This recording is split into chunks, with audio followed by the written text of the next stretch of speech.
Hi Cancer, welcome back to my channel. तो anyways before I start मैं आपको बता देती हूँ कि ये है आपकी general love reading for the month of June 2024। इससे पहले मैं स्टार्ट करूँ मैं आपको बता देती हूँ कि एक जनरल रीडिंग है। तो हर कैंसर या कोई क्रॉस वॉचर जो वीडियो को देखेगा सब कुछ आपके साथ हो सकता है रेजोनेट ना करे। जितना बार आपके साथ रेजोनेट करता है उतना रख लेना, जो नहीं करता उसको बाहर की भट्टी में फेंक देना। उसके अलावा मैं कभी कभी जब मैसेजेस में जाती हूँ तो मैं बहुत तेज़ बोलने लग जाती हूँ। तो अगर आपको ऐसा लगे कि वीडियो का स्पीड बहुत फास्ट हो रहा है तो आप प्लेबैक स्पीड को कम करके मेरी वीडियो को सुन सकते हो। Anyways let's get right into the reading Cancer. Okay, for some of you मुझे यहाँ पे थोड़े फाइनेंशियल डिस्प्यूट्स भी दिख रहे हैं, तो of course definitely I feel some of you could be going through some financial disputes right now, but anyways astrologically Cancer आप लोगों के लिए काफ़ी अच्छा टाइम स्टार्ट होने वाला है आपके फाइनेंसिस के लिए at least. So yes, anyways let's get into the reading. First three cards cancer आपकी फीलिंग्स, नेक्स्ट थ्री कार्ड्स आपके पर्सन की फीलिंग्स, बीच में आपकी म्यूचुअल फीलिंग्स, और लास्ट में मैं निकालूंगी थ्री कार्ड्स जो कि होंगे some secret messages from your partner जो वो आपको कहना चाहते हैं बट इजीली नहीं कह पा रहे हैं। तो let's get into your reading. Oh, 10 of pentacles, justice reversed, could be dealing with the Libra and the 5 of wands. आपके पार्टनर का energy, the 6 of pentacles, the page of pentacles reverse, the six of wands reversed, mutual energy। oh, cards फैले हैं। Mutual energy देखते हैं, chariot card, आपका खुद का ही card बीच में आ गया Cancer. Wow, because chariot belongs to the sign of Cancer. Apart from that जो कुछ ज़ोडिएक्स मुझे यहाँ दिख रहे हैं, जैसे मैंने कहा लिब्रा मुझे दिख रहा है। I also see some Taurus and Virgo energy. Apart from that जैसा मैंने कहा बहुत सारे pentacles. I also see Sagittarius energy, could be dealing with the Sagittarius. वैसे होने को ज़ोडिएक कुछ भी हो सकता है, but these are some major zodiacs जो मुझे यहाँ पे दिख रहे हैं आपकी रीडिंग में। एनीवेज कैंसर आपकी तरफ है the 10 of pentacles, justice reverse, the 5 of wands. Partner की तरफ the 6 of pentacles, page of pentacles in reverse, 6 of wands in reverse, और मीडियम जो बीच वाला कार्ड है वो है the chariot card which is the mutual energy, यानी कि आप दोनों का एनर्जी इस टाइम पे क्या है। तो एनीवेज कैंसर, आई फील कि पास्ट में आपका एनर्जी था कि आप एक बहुत ज़्यादा सेटल्ड एनर्जी में थे, ठीक है, आपकी लाइफ बहुत सॉर्टेड चल रही थी, आपको पता था आपको क्या करना है, आप एक बहुत करियर ओरिएंटेड स्पेस में थे, आप अपने करियर पे फोकस थे, you were not even looking for a partner. जब मुझे लगता है कि ये इंसान आपकी लाइफ में आया या आई, मतलब आप एक ऐसी एनर्जी में थे कि आपका गोल बहुत क्लियर था कि भैया करियर सेटल करना है, शादी करनी है, पार्टनर बनाने हैं, बच्चे करने हैं, जो भी आपका लाइफ था प्लान वो बहुत सॉर्टेड चल रहा था। Your life was basically settled in the point जब ये पार्टनर आपकी लाइफ में आए और उन्होंने आपको एक ड्रीम दिखाया जहाँ पे आपको उन्होंने ये दिखाया कि भैया जितना सेटल्ड तुम हो, जितना ज़्यादा सेटल तुम होना चाहते हो, जितना ज़्यादा विजन तुम्हारी लाइफ का है उतनी लाइफ का मेरा भी विजन है। You know, like I have that equal give and take energy, because Cancerians आपका एनर्जी ऐसा होता है कि आपके पास बहुत सारा प्यार है देने के लिए, ठीक है, you are ruled by moon, आपका जो रूलर है वो चंद्रमा है, जिसकी वजह से आपके पास इतना सारा एनर्जी है देने के लिए, इतना सारा इमोशन है, इतना सारा एक्सप्रेशन ऑफ लव है देने के लिए कि जनरली आपको ऐसे पार्टनर्स नहीं मिल पाते हैं जो कि आपको उतना ही प्यार दे पाए जितना आप लोगों को दे पाते हो। तो मुझे ऐसा लगता है कि आपकी लाइफ सॉर्टेड थी, लेकिन उसी टाइम पे ये पार्टनर आए और इन्होंने आपको दिखाया कि भैया कैंसर जितना तुम दे सकते हो ना उतना मैं भी तुमको दे सकता हूँ या मैं भी तुमको दे सकती हूँ। और मुझे ऐसा लगता है कैंसर की उस चीज़ से आप बहुत ही ज़्यादा अट्रैक्ट हुए, बहुत ज़्यादा आपके मन में फीलिंग्स आई, आपको रियलाइज़ हुआ कि हाँ यार मैं शायद इसके साथ स्टेबल रह सकता हूँ या रह सकती हूँ, बिकॉज ये पर्सन भी मुझे उतना ही प्यार देने के लिए रेडी है।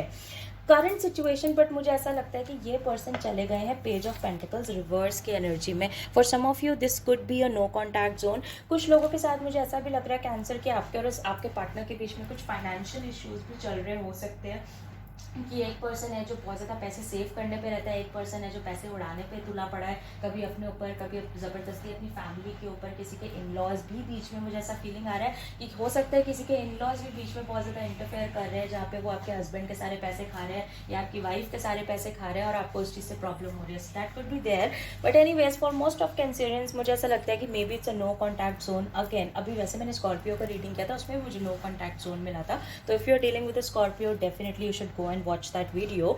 बट एनीवेज मुझे ऐसा लगता है कि with the page of pentacles reverse, ये जो पर्सन है, जो इसने आपको पहले सपने दिखाए थे और आपको बताया था कि भैया आपके लिए इतनी चीज़ें कर सकता है, अब मुझे ऐसा लगता है कि वो सारी चीज़ों को फुलफिल नहीं कर पा रहे हैं। एंड आई फील कि आपको भी थोड़ी सी ऐसी फीलिंग आ रही है कि भैया मुझे तो जस्टिस नहीं मिल रहा है।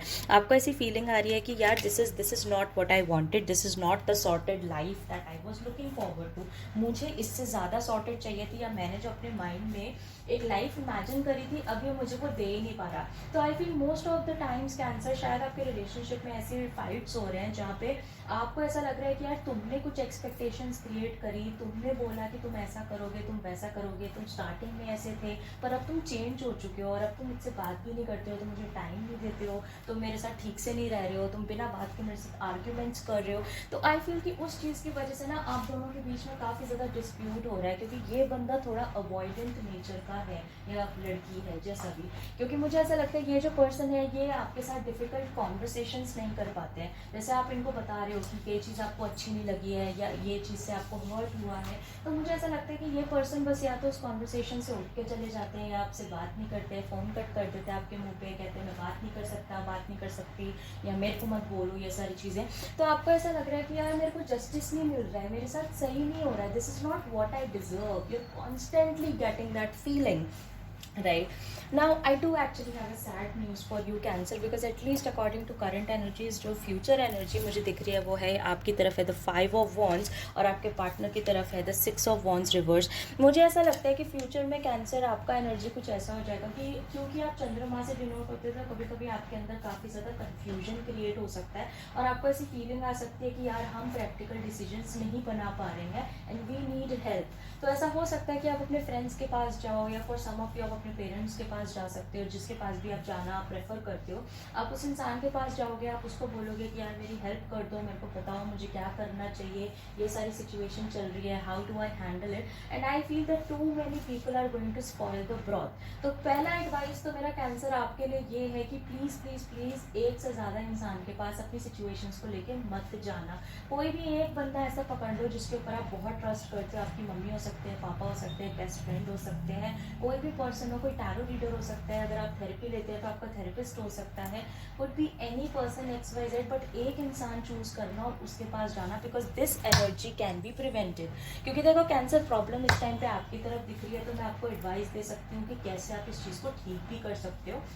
बट अगर आपने मेरी एडवाइस नहीं मानी तो इवेंचुअली वो सिचुएशन ये हो जाएगा कि आपको जस्टिस का लैक फील होता रहेगा, बार बार ऐसा लगता रहेगा जस्टिस नहीं हो रहा, जस्टिस नहीं हो रहा। फिर आप लोगों के पास जाओगे, एडवाइसेस लोगे, उनसे पूछोगे कि यार मैं गलत हूँ या वो गलत है, बताओ कौन सही है अपनी जगह, मैंने ऐसे गलत बोल दिया क्या, या वो गलत क्यों समझ रहा है। तो ऐसे ऐसे करके जब आप अपनी सिचुएशन दूसरे लोगों को एक्सप्लेन करोगे तो 4 लोग आपको 4 अलग एडवाइसेस देंगे और आपको समझ ही नहीं आएगा कि आपको क्या करना चाहिए, जिसकी वजह से आप शायद अपना रिलेशनशिप और ज़्यादा ख़राब कर लोगे, जिसकी वजह से आपके पार्टनर को ऐसा फीलिंग आने लग जाएगा कि यार शायद मुझे इस सिचुएशन में विक्ट्री नहीं मिल सकती। यानी कि आपके पार्टनर को ऐसा लगना शुरू हो जाएगा कि यार मुझे नहीं लगता कि हम इस रिलेशनशिप को फिक्स कर सकते हैं, हम इसको ठीक कर सकते हैं, क्योंकि तुम तो दूसरे लोगों के एडवाइसेज में आ रहे हो, तुम तो दूसरे लोगों के इन्फ्लुएंस में आ रहे हो और तुम उनकी बातें सुन के तुम मेरे साथ लड़ाई कर रहे हो। तो कैंसर कहीं ना कहीं आपको ना इस चीज़ को कम करना पड़ेगा, क्योंकि ये चीज़, ये एनर्जी को आप बदल सकते हो। अब ये एनर्जी क्यों आ रही है, वो इसीलिए है बिकॉज करंटली अगर आप जिस रास्ते पे चल रहे हो उसी पे चलते रहे और आपने मेरा एडवाइस नहीं माना और बाकी का स्टोरी आपके साथ रेजोनेट कर रहा है, तो ट्रस्ट मी व्हेन आई से ये चीज़ भी रेजोनेट करेगा और फिर आप मेरे पास वापस आओगे मेरे कमेंट सेक्शन में कि वंशिका एग्जैक्टली यही हो गया। तो मेरा एडवाइस है कि जब इस चीज़ को रोक सकते हो तो अपने आप ही रोक लेना, ताकि सिचुएशंस एटलीस्ट यहाँ ना पहुँचे कि आपके पार्टनर को ये फील होने लग जाए कि यार हम फिक्स नहीं कर सकते चीज़ों को।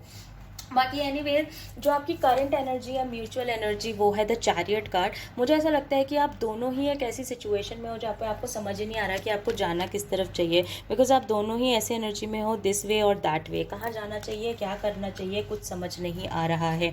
कभी जैसे जैसे आपको फीलिंग आती है ना कैंसर कभी कभी कि यार छोड़ दूँ क्या, या यार अच्छा ठीक हो जाएगा क्या, like you just don't know where to go, you don't know if you should be in the relationship और यू शुड मूव ऑन। आपको पता नहीं है या रहना चाहिए या छोड़ देना चाहिए। और मुझे ऐसा लगता है कि वही सेम एनर्जी आपके पार्टनर की भी है। मैं ये नहीं कहती कैंसर कि आप अपनी जगह गलत हो, बट मुझे ऐसा लगता है कि स्टार्टिंग में जो इस पर्सन ने अपना पोटेंशियल आपको दिखाया था वो एक्चुअली वो उसका 100% था, ठीक है। और ऑब्वियसली बात है कि कोई भी पर्सन अपने लाइफ टाइम अपना 100% नहीं दे सकता, तो इसलिए मुझे ऐसा लगता है कि जो आपकी एक्सपेक्टेशंस थी उस इंसान की, जो बेयर मिनिमम स्टैंडर्ड उसी ने सेट किया था, वो एक्चुअली बेयर मिनिमम नहीं था उसका, वो 100% था उसका। और मैं उस इंसान को जस्टिफाई भी नहीं कर रही, मैं सिर्फ आपको एक रीज़न दे रही हूँ जिससे शायद आप ये चीज़ अंडरस्टैंड कर पाओ कि वो बंदा आपसे लड़ क्यों रहा है, या क्यों आपको ऐसी फीलिंग आ रही है कि वो चेंज हो गया। क्योंकि आई फील कि उस पर्सन के माइंड में भी सेम थॉट्स आते हैं कि यार मैं रहूँ या मैं चला जाऊँ या चली जाऊँ, क्योंकि वो भी आपकी तरफ एफर्ट लगाना चाहते हैं, लेकिन उनको उनको ऐसी फीलिंग है कि यार हम 100% रोज़ तो नहीं कर सकते, and I definitely know Cancer कि आप में से बहुत लोगों की लड़ाई इसी चीज़ की वजह से होती है कि आप उनको कहते हो यार तुम ये नहीं करते है ना, तुमने इस बार ऐसा नहीं किया, और वो हमेशा ये बोलता है यार कभी कभी नहीं भी हो पाता, क्या हो गया, हर बार तो करता हूँ ना, एक बार नहीं किया तो क्या हो गया, क्यों इतना टेंशन ले रहे हो। तो आई फील कैंसर की आपकी उस टाइप की लड़ाई ज़्यादा हो रही है इस इंसान के साथ। Take care of it, okay. Anyways let's see some secret messages, कुछ ऐसी हिडन बातें जो शायद आपके पर्सन आपको कहना चाहते हैं पर वो कह नहीं पा रहे हैं। I wish I had kids with you. Oh, okay. Cancer, I feel that there is definitely some person जो कि आपसे मैरिज करना चाहते हैं, आपसे शादी करना चाहते हैं। तो अगर आप में से कुछ लोग ऐसे हो जो अनमैरिड हो और आप ये सोच रहे हो कि यार मैं एक रिलेशनशिप में हूँ, पता नहीं ये तो इतने एफर्ट्स भी नहीं डाल रहा, इतने एफर्ट्स नहीं डाल रही, पता नहीं शादी करना चाहता है कि नहीं करना चाहता।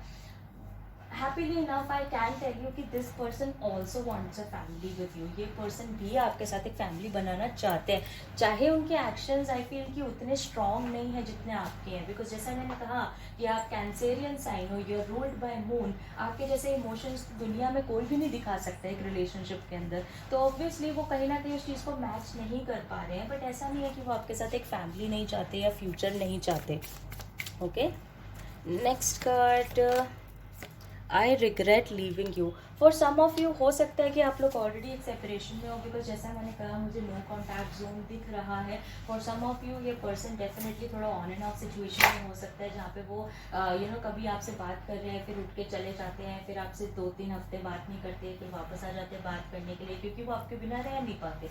तो मुझे ऐसा लगता है कि जो लोग अभी सेपरेशन में हैं, definitely this message is particularly for them, कि कहीं ना कहीं आपके जो पार्टनर है वो रिग्रेट तो कर रहे हैं कि उन्होंने आपको छोड़ा है, मतलब क्योंकि उनको देखो ये तो पता ही है कि भाई कैंसर जैसा प्यार कोई और बंदा नहीं कर सकता, यू नो।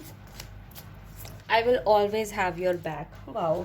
तो मुझे ऐसा लगता है कि cancer for some of you, जिन लोगों को ऐसा लग रहा है कि उनके जो पार्टनर्स हैं वो उनको सपोर्ट नहीं करते हैं, या अगर आपको ऐसा लग रहा है कि वो आपको अकेला छोड़ देंगे, या वो तो आपको प्यार ही नहीं करेंगे, या वो बस ज़िंदगी के रास्ते में आपको एक बीच में गड्ढे में छोड़ के चले जाएंगे, तो आई फील कि कहीं ना कहीं ये पर्सन आपको एक रीअश्योरेंस देना चाहता है कि भाई ठीक है, कभी कभी मैं चीज़ें नहीं कर पा रहा हूँ, या कभी कभी मेरे से चीज़ें नहीं हो पा रही हैं, बट इसका मतलब ये नहीं है कि मैं तुमको बीच रास्ते में छोड़ दूंगा या मैं तुमको छोड़ दूंगी, you know. It doesn't mean that I don't want to support you, it doesn't mean कि भाई मैं तुम्हारे साथ खड़ी नहीं रहूँगी या मैं खड़ा नहीं रहूँगा। तो आई feel that is a message जो ये पर्सन आपको बोलना चाहते हैं, बट शायद कभी कभी वो आर्ग्यूमेंट्स और वो फाइट्स में ये मैसेज कहीं दबा हुआ रह जाता है। तो anyways cancer, this is what I get for you. I hope इससे आपको कुछ इंसाइट मिल पाए, कुछ आपकी एडवाइस आप ले पाओ, आपको हेल्प हो पाए। एनीवेज अपार्ट फ्रॉम दैट, अगर आप में से कोई भी मुझसे पर्सनली कनेक्ट करना चाहते हैं तो वो सारी डिटेल्स आपको नीचे डिस्क्रिप्शन बॉक्स में मिल जाएंगी। मेरा Instagram, WhatsApp, everything, my procedure आपको सब नीचे डिस्क्रिप्शन बॉक्स में मिल जाएगा। एंड अगर आपके साथ स्टोरी रेजोनेट करती है तो प्लीज़ आप मुझे कमेंट सेक्शन में ज़रूर बताना। And if you are new to my channel, please do hit the subscribe button, ताकि फ्यूचर में भी जो मैं रीडिंग्स दूँ तो वो आपके साथ रेजोनेट कर पाए और आपको हेल्प कर पाए। So yes, meet you next time, bye. Not meet you, see you next time. Bye.